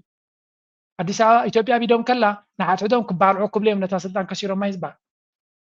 ብሓደ ኣብ ሓደ ቦታ ኮፍ ከም ዘይብሉ ኮይኖም ነይሮም እቶም 5% ዘይኮኑ ናይ ህዝቢ ኢትዮጵያ ስልጣን ብሉ ተቐቢሎም ክነሶም ኣብ ንሓትሕዶም ክጠማመቱ እታ ስልጣን ሲኖማ ከአዲስ አበባ ንመቐለ መፅኦም መቐለ ድማ ኣይተሰማምዑን ሕጂ ድማ ናበይ ክኸዱ እዮም በዚ ኸ ረዮም እዚ ናይ ጌታቸው ረዳ ኮይኑ ክዛረብ ከሎ በዚ ድማ ረይዎ ፓርቲ ህወሓት ነው። ፕሪቶሪያ የሚባለው ስምምነት ድረስ ሄዶ የተፈራረመ ህወሓት ነው። አብይ አህመድ የሚፈራው ብድቅ ቁጭ የሚያደርገው ህወሓት ነው። ይሄ ህወሓት የሚባለው ጠንክሮ መቆም አለበት። የትግራይ ህዝብ መንግስት እንዲኖረው የትግራይ ህዝብ ፓርቲ ያለው ክልል ነው መንግስት የሚኖረው። ፓርቲ ከሌለ መንግስት የለህም። መንግስት እኮ የሚሆነው ፓርቲ ነው። ወደ መንግስትነት የሚቀየረው ፓርቲ ነው። ስለዚህ የትግራይ ህዝብ መንግስት እንዲኖረው ፈልጋለሁ። የፕሪቶሪያ ስምምነት ተፈራራሚ ባለቤት የሆነው ህወሓት ጠንክሮ ወጥቶ ፕሪቶሪያ ስምምነት እንዲያስፈጽም ቶም ሓደ ድማ ከምዚኦም ዝብሉ ዘሎ ፕሪቶሪያ ዝፈረመ ህወሓት እዩ። ስለዚህ ህወሓት ሓያል ተዘይኮይኑ ትግራይ ክትርሳዕ ምዃናን ቦታ ከምዘይብላን እዮም ዛረብ ዘሎ ኣብዚ ግን ሓንቲ ብዛዕባ ያኛው ግሩፕ ግን የአብይን መንገድ ነው እየሄደ ያለው። አብይ ነው ራሱ። ያኛው ሳይድ ያለው እነ ደብረጽዮን ብዙ ምስቴኮች ሰርተዋል። ሊጠየቁበት የሚገባ ብዙ ነገር አለ። ወይም የበለጠ ጀግና ናቸው የተሻለ እውቀት አላቸው አይደለም እያልኩት ያለሁት። ይሄኛው አደር ኃይል አብይ ነው። አትሊስት እነዚህኞቹ እስከነድካማቸው እስከነምናምናቸው አብይ አይደሉም። ጌታቸው ረዳን ጻድቃንን ቶም ወገን አብዮም ኮይኖም ዘለው ከም አቢ ስራሕዮም ሰርሑ ዘለው ስለዚህ እዚ ፈላሊኻ ምርኣይ ከድሊ ደብረጽዮን ፀገም ክልዎ ይኽእል ግን ምስ አብ ግን ሓደ ይኮነን ዘሎ ይብሉ እነሱ መታገል እንችላለን። ጽራልኝ ሀገሮቹ ስለማላቃቸው ብዙ ታጽት እንደዛ ነው የሚያደርጋቸው። እያንዳንዱ ለአብይ አህመድ ዙሪያ ያለ የተደረገለት በሙሉ ለአብይ አይደለም የሚታገለው ያለው ከጋርድ ነው የሚጠበቀው ኤክስፔንስ ኤክስፔንሲቭ የሆኑ ወይ ጌታቸው ኢዝ ሃቪንግ ፋን ይለብሳል። ጽራል ሲዳማ ሲሄድ የሲዳማዎች ይለብሳል። ጽራልኝ ሀገሮቹ ስለማላቃቸው ብዙ ጎንደር ሲሄድ የጎንደርን አለባበስ ይለብሳል። የእያንዳንዱን አገሩን የሚለብስ ነው። ኤግዛክትሊ የእነሱ ሂስ ሃቪንግ ፋን ባይ ዘ ወይ ጌታቸው ኢዝ ሃቪንግ ፋን the best time of his life በህይወቱ the best time of his life አሁን ነው። በቢዝነስ ክላስ ረዳ ብጣዕሚ ኢንጆይ ይገብር ከም ዘሎን ነቲ ኩነታት ጽቡቅ ዝኾነ ክንክን ይገብረሉ ከም ዘሎ ኣቢ ቤላ ገይሩ ሒዝዎ ከም ዘሎን ኣብዚ ክትገልጽ ኸላት ቤላ ናይ ጌታቸው ረዳ ፈርስት ክላስ አይሮፕላን ይበራል። ኤክስፔንሲቭ የሆኑ ላውንጅ ያላቸው ሆቴሎች ጋር ያርፋል። ቪአይፒ በጋርድ ነው የሚጠበቀው። ኤክስፔንሲቭ ዲዛይነር ጫማ፣ ዲዛይነር ልብስ ይለብሳል። በሼፍ ኩክ የሆነ የተመረጠ ኦፕን ባር የትም ቦታ ሲሄድ ጌቾ ነው። ስለ ገንዘብ አያስብም። ባንኩ ታንኩ የሱ ነው። the best time of his life ነው እየኖረ ያለው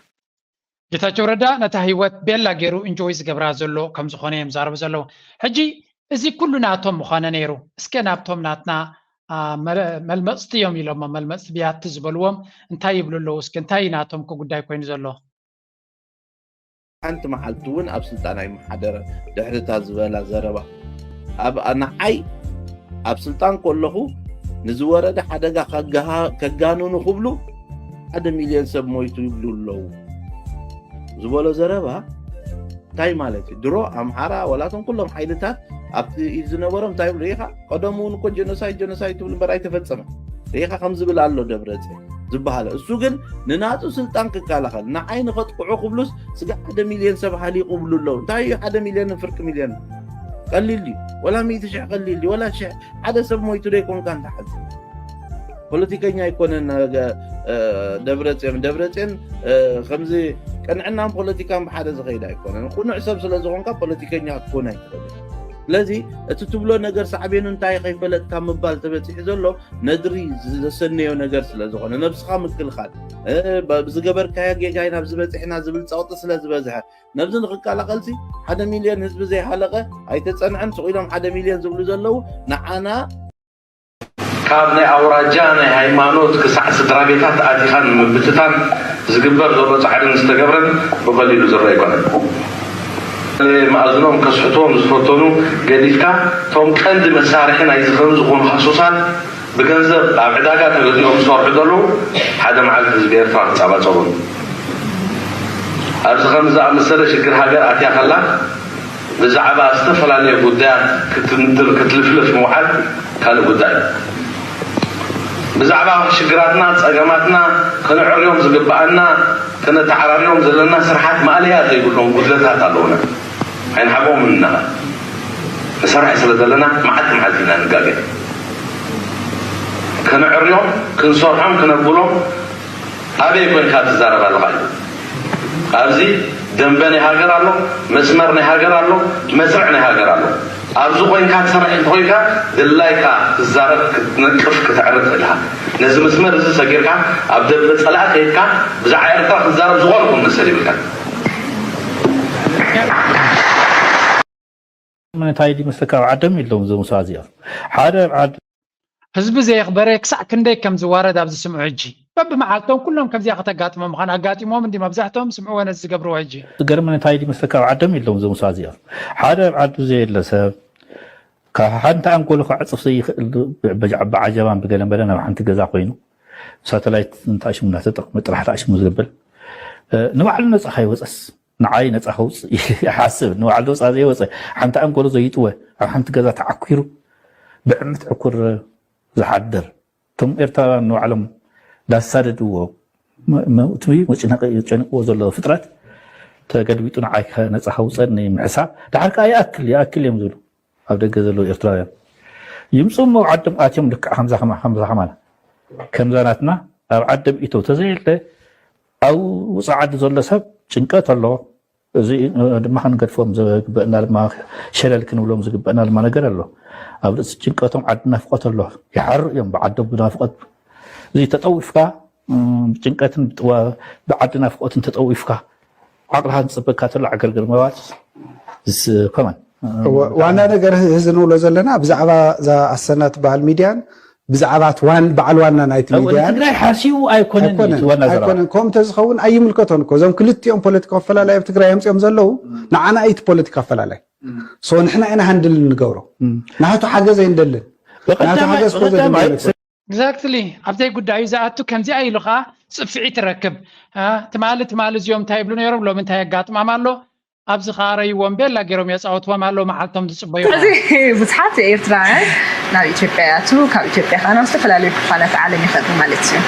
ግን ንኸይምለሱ እዮም ዝኸዱ ንኽነብሩ ማለት እዩ ሕጂ ንስኻ በፂሐ ክምለስ እየ ትብል ኣለኹሞ ፕሮሰስ ጂኔኪ ወይስ በፂሐ ክምለስስ ኣጫውቲ ንስክስለስ ሰላሚ ዝኾነ ነገር ከይተወድአ ከይትዛረብ ገለ ድበሃል ኣሎ ምሽ ድሓን ክነግረክ እየ ድሓን ክልተ ኣሎ ኣብዲ ሰለጠ ኣምላኽ ኣብዲ ወዶ ይኹን ኣብዲ በሎ ክኸይድ ኣነ ሓንቲ በፂሕካ ናይ ምምላስ ዕድል ኣላ ሳላ ኣይተርፍና ግድን ኣላ ሓንቲ ከዓ ከይድካ ምን ነዊሕ ግዜ ተፅንሕ ዓይነት እያ ግን ኢትዮጵያ ግድን እያ ክምለስ ብጣዕሚ ትፈትየ ብጣዕሚ ደስ ይብል ብጣዕሚ ጥዑም ዓዲ እዩ ናይ ብሓቂ ቅድሚ ኣምላኽ ከንዚ ሓተክ ዝደሊ ሕቶ ማለት ብዙሕ ተባሂሉ ይኸውን እንዲ تفتوى هاجر نمن تايكا إذا حتى خدأني كابير تراوت عليه ولا بحفشة أنت خوينا زحتو زفتوى هاجر إيرترا مش هاجر يكورا درازق الهاجر كابزن زلوا يكونتن بعجها ما كتفتر يدخلنا تسلم انتي زبالك يا أني كله انتي نتين كبرين أبير تراسل استقلال زفتو هاجر إيرترا عبدك حتى كزدل حتو That's why نزيا أدو تبعال نزيا أديام كل جزية متصرفوا كل جزية مصدقهم وانا زي سبزيا بفلوي بزح جزية كامبين نايت عرفوا قبروا لهم سلامتاي هاجر يفتو سلازبلت بنتعرو نتا حنتي كريكم صنع كدما كميلهم بزحت كمان صحفكم لي نعاد ما أجوخين بسا حدنا تامون جوز بتفتر دلا أنت تسبسي كم زين ساعتهم بسلع ويرم زلو أنا ناي تجارب سلية بالليل كم جورجين أبنت بزح كونتنت صار حسب ناي تجارب سلية بالليل أنا أمن تاي وعلومني اتزاجم هنا نروح يزلنا جزا خارس عدي خاجر يفكحت النخا نافق زبهلو عين السباس لتسلز بقوليو يعني أنا بلدلنا إير تراو مجمر إير ترايك فتو زلو نير تراوي كفكر زلو هو خا مساها زلو كيف كرك أملاخ ونكو خميس بن نتب زوري خازر لحو خازي يفكر كاسي نتب سماي زل أملاخ يفكرين تبالكاس حصوت يزبن مجمري حو خافكر حو خا ودع حبها ودعتنا ها قربيت كازي يفكركا دوب سجيركا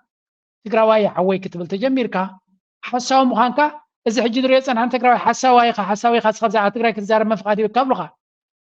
ملو هيوتو ناي تقراي زين عوتنا بلا جماعة حزنا برا يزيدنا تقابل بلد بالوزلو حزبو سلازي يخبره هاجرو سلازي يخبره هاجره يفوتو سلازي بل هاجره يخبر سلازي بلا كواردو وعلو كندق زيري نايمنا كلهم دا كلها تقراي تعوت بلدنا برد بب بينهم رخيبهم كشفشفوهم يمزوعلو انتاي مخ قبرو قسي مايم عدبوهم وحيفهم بناي تقراي زن بحقوق زنبرو تم تقارو بلا جرم يريوم لهم زي خالومي جز معال تختصبي بعلهم كما قبرو وين لك كم زمان ماسكا يحيقوهم يقحفوهم تا بوليتيكاناتهم دما اي ميتا سلازخونت زليلن قال يوم كاب دكتور دبرتين كزلقو كزاربو صنع سمعكم ما مبزي ناي هو حد كادرتا زنبرو خت بلهم تخليقه لو مجن تاكو عسس لستغيرت قسنا بلكا من قد تغير نابي قسكا انا اب قسكا انا بجيتاچو ردان ناب ابن قسكا تزبل ابغا ريواميو امسي وامي اديس ابا نتبرجن حمدو جن ريو ولا حنتي كسالطلو زخن زي كره كم زي كونه فليتو تم بروباغانديست ناتو بزعبو تزاريبهم نيرو زي حجي نتقاملو زلنا موقسنا كل مداباتنا زخونه هاغراو چارترسي انت يزبر حنت كابت متكلات ناتو ني وسان غدنا يسب ويتي صغنا يسب او كم عبي ነገር ይዝገልጹ ማለት እዩ ስለዚህ እዚ ሎሚ እንጥቀምሉ ዘለና ኣብዚ ቦታ እዚ እውን ዓቢ ተራከም ዛዕቢ መበገስ ከም ዝኾነ ሳውራ ወይ ዝባው ግንባር ነቲ ናጽነት ምምጻእ ጥራይ ዘይኮነ ንሰብ ከም ዓቢ ከም ማእከል ገይሩ ብሕክምና ብትምህርቲ ብኩሉ ወላ ዝኣናዮ ናይ ስንዓን በሎ ኩሉ ኣገልግሎት ንሰብ ዝህብ ስለ ዝኾነ ንወሳኒ ግደ ሰብ ኣብ ግምት ዘእተወ ከም ዝነበረ ካብ ሕጂ ካብዚ ንርዳእ ማለት እዩ ካልእ እቲ ብዓቢ እቲ ናይ መሳላት ናይ ናይ ቋንቋታት ናይ ትምህርቲ ውን ኣብዚ ሰለስተ መሰረተ ኣነ ካብቲ ሓደ ካብቶም ኣብዚ ቦታ እዚ ዝተሰርሐሉ ካሪክለም ቋንቋ ናይ ትግሪ ዝተማርኩ እየ ማለት እዩ ስለዚ ኣብዚ ቦታ እዚ ንፀጋታት ናይ ሰብ ማዕረክ እንደ ኣገዳሲ ምዃኑ ኩሉ ነገር ብዘይ ሰብ ክስራሕ ከም ዘይክእል ብዘይ ሰብ ምናልባት እንተ ዳ ሰብልና ኣሎ ብዚ ሕጂ እንጥቀመሉ ዘለና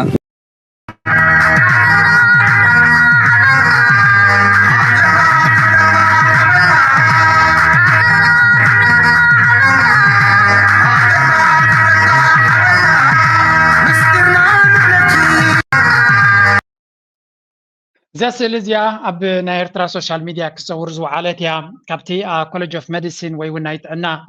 يونيفرسيتي سمارا باي ذا واي تعزون يونيفرسيتي سمارا تعزي لهم بروباغندا زقبرو اتناي ميديسين تمرتاو كم زوهابن كاروت قلقله فيلد تاتاو كم زمهارون يم زقلتو كابو استمروا جراجويت تماين نرزلنا لذي عندما انتهي بزعبا يرترا كتقعر وعيلكا حماق تزارب وعيلكا حماق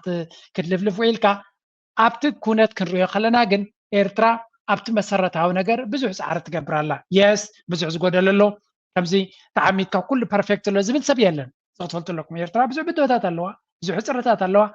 እቲ ሕፅረታት ግን ሃገርካ ምስ ሓስካ ህዝብካ ምስ ሓስካ ይክዕረ ዝኽእል መጀመርያ ህዝብካ ክትክብ ክትክእል ኣለካ ርሒቕካ እንተለኻ ብዓቕምካ ክትሕገዝ ክትክእል ኣለካ ሃገር ብዓቕማ ትሰርሓላ እዚ ትሪኦ ዘለካ ዩኒቨርሲታት እዩ ኣብ ኤሮጳ ዘሎ ዩኒቨርሲቲ ዝመስል ኣሚን ሲሪየስሊ ዝተማሃርካሉ ዩኒቨርሲቲ ቸግበሮ ካብዚ ፅቡቅ ኣርኪቴክቸር ናቱ ኖ ውሑድ ዩኒቨርሲቲ ካብዚ ክፅበቅ ዝኽእል ብኣርኪቴክቸር ብውሽጡ ዘሎ ትሕሶታት ያ ዘለዎ ፋሲሊቲስ ከለካል ክኸውን ይኽእል ግን እቲ ቅርፂ ሓደ መንግስቲ ከምዚ ዓይነት ገዛውቲ ኣብ ኣስመራ ገለ ክሰርሕ ይኽእል ነይሩ ኣብቲ ጎደናታት ዝረአ እዚ ግን ኣብ ማይ ነፍዒ ተገይሩ ዘሎ ካብ ኣስመራ ወፃኢ እዩ ትምህርቲ ኣገዳስነት ስለ ዘለዎ እዚ ገዛ እዚ ክስራሕ ከሎ ብዙሕ ገንዘብ ተኸፊሉሉ ብዙሕ ባጀት ይወፅኡሉ ብርግፅ ትሪኦ ዘለካ ሞደርን እዩ እንታይ ዘርእየካ እቲ ዲጋታት ብሙሉ ተሰሪሑ ዘሎ ማዓት ገንዘብ ይወሲዱ ኣብቲ ዘልዮ ቦታታት እምበር ኣብቲ ዝረኣየሉ ቦታታት ወይ እውን ሽም ዝረኽበሉ ቦታታት ኣይኮነ ሰረዘረት መንግስቲ በተን ዘለዋ ዓቕሙ ስለዚ እዚ ኮሌጃት እዚ ኣብ ኣስመራ ኣብ ሓንቲ ቦታ ረኣዩ ወይ ስምዑ ላይ ሰልፊ ተፀጊዕካ ክትሰኣለሉ ትኽእል ኣይኮነን እዚ ትሪእዎ ዘለኹም ኣብ ማይ ነፍሒ እዩ ማይ ነፍሒ ካብ ኣስመራ ክንደይ ኪሎ ሜትር ዝረሓቐ እዩ እዚ ኣብ ኣስመራ ብገለ ወገን ዝገብሮ ነይሩ ማዓት ስእልታት ምገበረ ነይሩ ፅባቐ መወሰኸ ኣብቲ ከተማ ወይ እውን ኮሌጅ ናይ ዓዲ ቀይሕ ብገለ ወገን ናይ ኣስመራ እንተ ዝገብሮ ነይሩ መብዛሕትኡ ዩኒቨርሲቲታት ኣብ ከተማ ስለ ዝግበር ካልእ ነገር ፅባቐ ክፈጥር ምኻለ ግን በቲ ናይ ህዝቦም ኩሉ ህዝቦም ኣብ ኩሉ ከም ዘሎ ስለ ዝርዩ ዘለዉ ዓቕሞም ዘፍቅዶም ይገብሩ ኣለዉ እዞም ሰባት እዚኣቶም እንተኽኢልካ ናትካ ወስኽ ሓግዝ ህዝብኻ ዲኻ ገለመለ ገለ ግበር እንተዘየለ ግን ዕንቅፋት ኣይትኹን ክብሉ ከለዉ ሓቆም እዩ ተኽኢልካ ግበር ወስኸሉ ነዚ ገለ ነገር ክትገብር ፈትን ኬትካ መሃር ኣብዚ ትምህርቲ እንተለካ ኬትካ ኣሕዋትካ መሃር መንግስቲ ከይትፈትዎ ትኽእል ኢኻ ብዛዕባ ትዛረብ መንግስቲ ፈተኸ መንግስቲ ክቕይረ እናበልካ ግን ፈቆት ዓዲ ሃገር ኬትካ ምስ ጎረባብቲ ለመፅመፅ ትብል ተኮይንካ ከምዛ ዝኾንካ ትኸውን ዛ ፖለቲካ ናይ ተቃዋምቲ ትበሃል ንክንደይ 20 ዓመት 30 ዓመት ሓንሳብ ሱዳን ክኸዱ ሓንሳብ ኢትዮጵያ ክኸዱ ወላ ሓንቲ ፍረ ዘይብሉ ዝተረፈ ከምኡ ኮይኑ ከይተርፍ ምንታን ዝከኣለካ ግበር ዓቕምኻ ኣብ ህዝብኻ ተኪርካ ስራሕ ዝነብር ስርዓት የለን ግዜኡ ሒዙ ክሓልፍ እዩ ስርዓት ንስኻ ግን ኣብ ህዝብኻ ተኪርካ ስራሕ ንህዝብኻ ትሕግዘሉ መንገዲ ፍጠር መብዛሕትኦም ለባማትኩም እዮም ዝገብሩ ዘለዉ ፖለቲካዊ ለውጢ ክመፅኦም ይፅበዩ ኣለዉ ኣብ ገለ ለውጢ ክመፅእ ኸውን ወይ እውን ገለ ምቅያራት ክግበር ኸውን ንቁጠባ ኢንቨስቲ ንክገብሩ ዕድል ይወሃብ ኸውን ሃገር ካብቲ ዘላቶ መኸተ ምስ ወፀት ክግበር ይኩሉ ይበሃል ኣሎ ንግዚኡ ግን ኣብ ህዝብኻ ተኪርካ ስራሕ ክሳዕቲ ፖለቲካ ትደልዮ ዘለካ ዝኾነልካ ኣብ ህዝብኻ ተኩር ህዝብኻ እዩ ትነባሪ ድሕሪ እቲ ሃገር ተገዲሰካ ኮይንካ ህዝብኻ እዩ ነባሪ ናብ ህዝብኻ ኣተኪርካ ናብቶም መንእሰያትካ ተኪርካ ተሰሪሕካ ኩሉ ነገር ክመፅእ ክእል እዩ ናይ ሎማ ርእሲ ድማ ኣብዚ ክውድእ ክፍትነ ላይክ ምግባር ሰፖርት ምግባር ኮሜንት ናትኩም ምግዳፍ ኣባላት ናይዚ ቻነል ኩን እናበልኩ ከም ወትሩ ምዝያ ፍልይቲ ደርፊ ኣም ሹር ከም ትፈትዋ ምዝያ ክገድፈኩም እየ ብሽምኩም ደሪስና ኻኒና ደሪፍና ብሽምኩም ደሪስና ኻኒና ደሪፍና ገና ኸለሰውራ ብዙሕ ይሰጎበ ገጥመናን ዜማናት እንዲሁ ዝቀደመ ከም ሓያል ክረምቲ ዘሰንዮ ገመ ነጋሪት ድምፅና ጀጋኑ ምስ ዓደመ ትንቢታዊ ቃልና እንኳዕ ተተርጎመ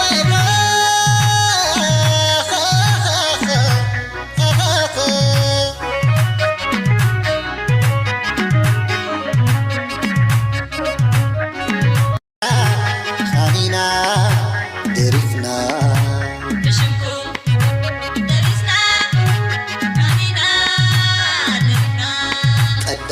حضرات بعلاتهم مهورات وتبقى مثالي